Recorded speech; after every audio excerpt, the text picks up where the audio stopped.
मराठ्यांच्या विरोधात काम करतायत, ते घातपात करायला लागलेत आणि त्यांची पाठराखण करणार. संतोषभाई देशमुखांच्या प्रकरणात सुद्धा तुम्ही असंच केलं. तुम्ही महादेव मुंडेबाई यांच्या प्रकरणात तुम्ही असंच केलं.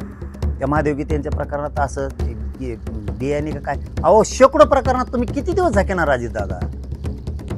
म्हणून मी आणखीनही तुम्हाला बोललेलो नाहीये. तुम्हाला फक्त माझी एक सूचना आहे, तुम्ही त्याच्यावर पांघरून घालला का त्याला चौकशीला पाठवा. आणि तो कुठं लपलाय ना, काय लपवतो रे या गाड्या. तो म्हणला ना नार्को टेस्ट करायची, आता कुठे गेला खरकाट्या. हे प्रकरण खूप मोठं आहे. याच्यात मुख्यमंत्र्यांनी स्वतः लक्ष घालणं खूप गरजेचं आहे. कारण हे लहान विषय नाही आहे. तुम्ही हे चेष्टेवरती किंवा सहज येण्याचा विषय नाही आहे. याच्यात हे ठरवून हे सामूहिक कट रचला गेलेला घातपाताचा याविषयी गांभीर्याने जर घेतला तर ठीक आहे. कारण मराठे ना खूप चौताळलेले आहेत, परंतु आम्ही सगळ्यांना शांत केलं आहे. कारण आम्हाला कायद्यावरती विश्वास आहे. आमचे पोलीस अधीक्षक साहेब जे येतं की बन्सल साहेब, ते खरंच त्यांचं जे आडनाव आहे बन्सल साहेब हे खूप उंचीवरती नेणार आहेत. आणि ते नेण्याची त्यांना नेलंच त्यांनी पाहिजे.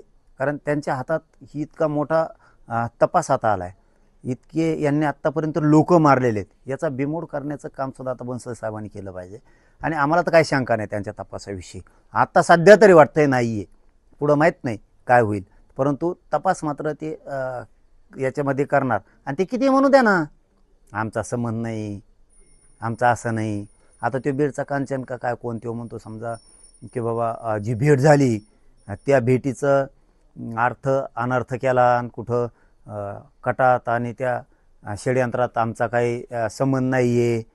तो बोललेली क्लिपच आहे, ते मीडियाच्या बांधवाला आम्ही देऊन टाकतो. आणि काय करायला पाहिजे एस पी साहेबांनी, यांचे सगळे दमदाटेसुद्धा काढले पाहिजेत. कारण ते त्यातले नंबर छाटणं खूप गरजेचं आहे. बरेचसे याच्यामधले यांचे कॉल डिटेल. आता ह्यो 5-6 दिवस फरार का होता? ह्यो जर चोर नाही आहे, ह्यो जर चुकीचा नाही तो बीडवाला कांचन का काय, मी फरार का होता? म्हणजे यांनी पुरावे नष्ट केलेत का, याला कोणी करायला लावलेत का, याच्या पाठीमाग कोण होतं, हे सगळं याचा शोध मात्र तातडीनं लावणं खूप गरजेचं आहे. आणि चौकशीला त्यालासुद्धा आणलं पाहिजे, त्या धन्या मुंड्यालासुद्धा. कारण त्यांनीच हे घडून आणलेलं आहे. कारण एक तर मी खोटं करत नाही. अजितदादा तुमच्या माहितीसाठी तुम्हाला म्हणून सांगतो, तुमचं काही वेळेस भाषण असतं बघा की मला खोटं मी सहन नाही करत, मी कामाचा माणूस आहे, असं तुमचं भाषण असतं. आता तुम्ही कामाचे आहेत का नाहीत हे आता लक्षात येईल. कारण हे मॅटर खरं आहे, हे खोटं नाही आहे. मी तुमच्या विरोधात बोललो नाही.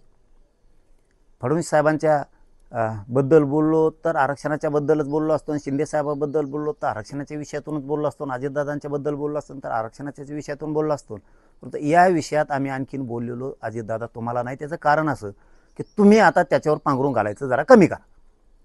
नसता तुम्हाला वाटत असन सत्ता आहे अमकाय तमकाय, 2029ला तुम्हाला इतकं महागात पाडील मी की पुन्हा मग ते बोलता सोय नाही.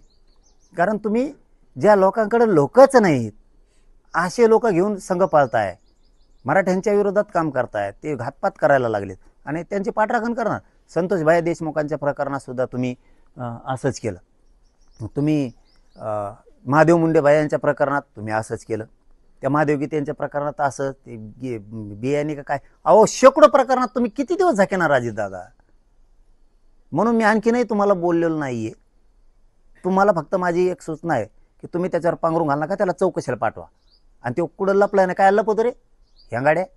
तो म्हणला ना नार्को टेस्ट करायची, आता कुठे गेला खरकाट्या, कुठं लपतो. चाल इथं पेड नाही, इथं नार्को टेस्टला निघायचं. आता शानफाना करायचा नाही.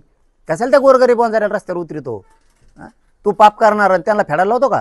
आता ओबीसीला मध्ये आणतो कशाला. याचा अर्थ तू त्यांना रस्ता रोक करायला लावला, याचा अर्थ तू दोषी. तू दूध का दूध पाणी का पाणी होऊ दे. चल त्या नार्को टेस्टला तिकडं त्या नळ्यात जाऊन बसू आपण, कोणच्या आहेत त्या मशीनमध्ये. चल लपू नको रे, तुला सुट्टी नाही आता, तिकडं चल. मी माझ्या मराठा समाज इतका चौतळ्याला असून शांत केलाय. कारण इथं आता दूध का दूध पाणी का पाणी होणार आहे. तू अर्ज लवकर कर. तुला सांगतो लपू नको तिकडं, अजितदादाच्या पदराच्या आडून घे. इकडं अर्ज कर, नार्को टेस्टल कर, चल लवकर.